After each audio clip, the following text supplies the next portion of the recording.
नमस्कार दोस्तों, मैं डॉक्टर नीलेश पाटिल आप सबका स्वागत करता हूं आपके अपने YouTube channel doctor Patil health care में।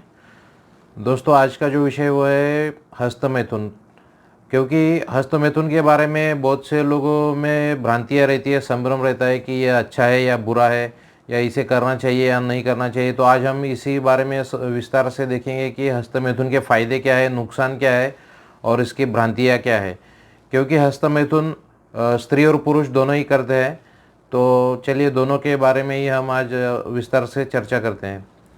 तो हस्तमैथुन जो होता है वो है कि अपने हाथों से, खुद के हाथों से अपने जननांगों को उत्तेजित करना, ताकि हम संभोग के जैसा आनंद प्राप्त कर सके। इसे हस्तमैथुन कहते हैं। इसमें स्त्री और पुरुष एक दूसरे की मदद भी कर सकते हैं। अभी दोस्तों देखते हैं कि हस्तमैथुन के फ़ायदे क्या होते हैं। तो सबसे पहला जो फ़ायदा ये है कि ये नींद आने में सहायक होता है। यानी हस्तमैथुन के बाद हमारे शरीर में एंडोर्फिन्स नामक तत्व उत्पन्न होते हैं, और इन एंडोर्फिन्स की वजह से हमारा तनाव कम होता है और हम अच्छा महसूस करते हैं, और इसी वजह से हमें नींद आने में मदद मिलती है। वैसे ही अगला जो फ़ायदा है वो है कि प्रोस्टेट कैंसर से बचाव। यानी हस्तमैथुन से दोस्तों हमारे जो मूत्र मार्ग और जननांग होते हैं, इनमें कुछ जहरीले तत्व जमा होते हैं, जिसे टॉक्सिन्स भी कहते हैं। तो हस्तमैथुन की वजह से ये जो जहरीले तत्व और टॉक्सिन्स होते हैं, ये हमारे शरीर से बाहर निकलते रहते हैं, और ख़ासकर ये 50 साल की उम्र के बाद में यह प्रोस्टेट के कैंसर से हमें बचाव देता है।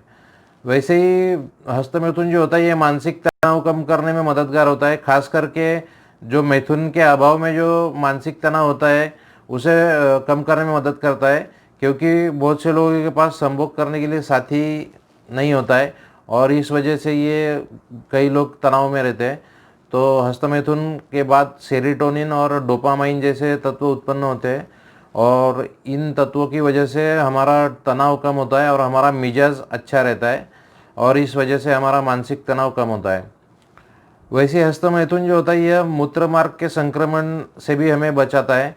क्योंकि जो मूत्र मार्ग में जो बैक्टीरिया होते हैं, ये हस्तमैथुन के द्वारा बाहर निकल जाते हैं, और हमें मूत्र मार्ग के संक्रमण से हमें बचाव मिलता है।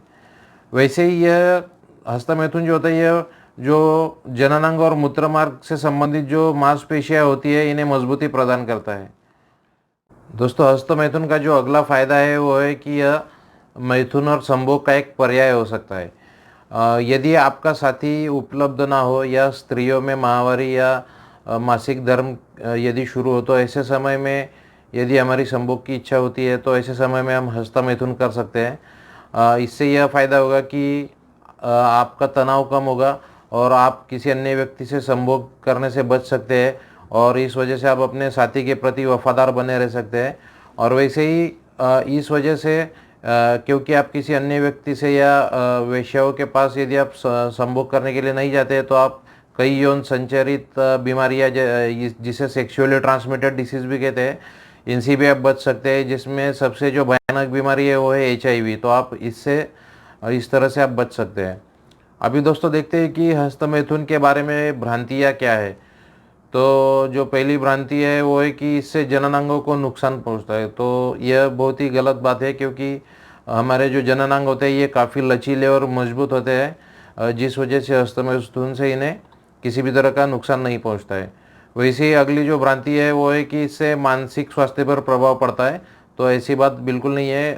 हस्तमैथुन से मानसिक स्वास्थ्य पर कोई प्रभाव नहीं पड़ता है। बस कभी कभी हस्तमैथुन के बाद हमारे मन में आपराधिक भावना उत्पन्न होती है कि हस्तमैथुन मैंने क्यों किया, बस यही एक इसमें आपराधिक भावना उत्पन्न होती है। वैसे ही अगली जो भ्रांति है वो है कि हस्तमैथुन से शुक्राणु खत्म हो जाते हैं। तो ये भी सरासर गलत बात है, क्योंकि हमारे जो एक स्वस्थ पुरुष के वृषण या टेस्टिस जिसे कहते हैं, इसमें शुक्राणुओं का निर्माण निरंतर चालू रहता है। तो यह बात गलत है कि इससे शुक्राणु खत्म हो जाएंगे। वैसे ही बहुत से लोगों का मानना है कि हस्तमैथुन से लिंग का आकार छोटा हो जाता है, लेकिन ऐसा कभी होता नहीं है कि हस्तमैथुन से आपका लिंग का आकार छोटा हो जाएगा। ये भी एक गलत बात है। वैसे हस्तमैथुन की अगली जो भ्रांति है कि हस्तमैथुन से मुहासे उत्पन्न होते हैं, लेकिन ऐसा नहीं देखने में आया। ये भी एक गलत बात है। यह भी एक भ्रांति है कि हस्तमैथुन से मुहासे आते हैं। दोस्तों, अभी देखते हैं कि हस्तमैथुन के नुकसान क्या होते हैं। वैसे देखा जाए तो हस्तमैथुन नुकसानदायक नहीं होता है। यह स्त्री और पुरुषों को संभोग जैसा आनंद लेने का सबसे आसान और सुरक्षित तरीका है। लेकिन फिर भी जो कहावत है कि कोई भी चीज़ यदि आप हद से ज़्यादा करें तो नुकसानदायक हो सकती है, उसी तरह हस्तमैथुन के भी कुछ जो नुकसान है वो मैं आपको अभी बताता हूँ। इसमें पहला जो नुकसान है वो है कि हस्तमैथुन की लत लगना या आदत पड़ जाना। कई लोगों को हस्तमैथुन की लत लग जाती है, आदत पड़ जाती है, जिस वजह से उनके दैनंदिन कार्यों में या दैनंदिन कामों में बाधा उत्पन्न होती है। वैसे ही कई लोगों के पढ़ाई में भी इसकी वजह से बाधा उत्पन्न होती है, तो यह एक नुकसान है। वैसे दूसरा नुकसान जो है वो है कि लोगों के यौन जीवन में बाधाएं उत्पन्न होती है, क्योंकि यदि आप अत्यधिक हस्तमैथुन करते हैं तो इस वजह से आप अपने साथी से चाहिए उतनी बार आप यौन संबंध नहीं बना पाते हैं और इस वजह से आपके रिश्तों में कड़वाहट उत्पन्न हो जाती है। अगला जो नुकसान है वो है कि गर्भाधान में कठिनाई उत्पन्न होना, क्योंकि यदि आप अत्यधिक मात्रा में हस्तमैथुन करते हैं और उसके बाद यदि आप संभोग करते हैं तो ऐसे में आपके वीर्य में शुक्राणुओं की संख्या कम हो सकती है, या जो शुक्राणु उपलब्ध है वो परिपक्व नहीं हो सकते, वो अपरिपक्व होते हैं। इस वजह से आपको गर्भाधान में कठिनाई हो सकती है। वैसे ही अगला जो नुकसान है वो है कि जननांगों में कुछ समय के लिए या कुछ दिन के लिए दर्द हो सकता है, और वैसे ही कुछ समय के लिए या कुछ देर के लिए आपको कमज़ोरी महसूस हो सकती है। तो ये तो थे इसके नुकसान। अभी देखते हैं दोस्तों कि हस्तमैथुन कितनी बार करना चाहिए या कितनी बार हम कर सकते हैं। तो इसमें जो स्वस्थ हस्तमैथुन होता है वो होता है कि हफ्ते में 1 या 2 बार करें। वैसे ही सामान्य हस्तमैथुन की संख्या होती है हफ्ते में 3 या 4 बार।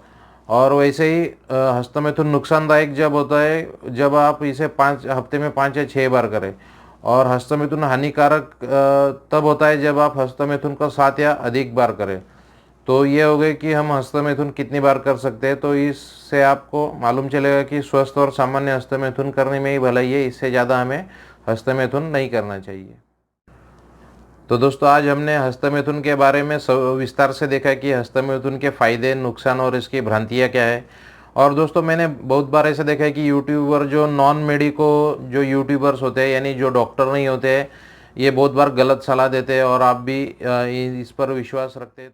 तो दोस्तों मेरी आपसे यह गुजारिश है कि जो स्वास्थ्य से जुड़ी जो जानकारियाँ होती है वो आप जो नॉन मेडिको जो यूट्यूबर्स होते हैं, यानी जो डॉक्टर नहीं होते, आप उनके वीडियो से ये जानकारियाँ ना लें, क्योंकि इनमें से बहुत सी जो जानकारियाँ होती है वो अफवाह होती है, झूठी होती है। आशा करता हूँ दोस्तों आपको यह वीडियो अच्छा लगा हो और आप इसे लाइक, शेयर और हमारे चैनल को सब्सक्राइब जरूर करेंगे। धन्यवाद।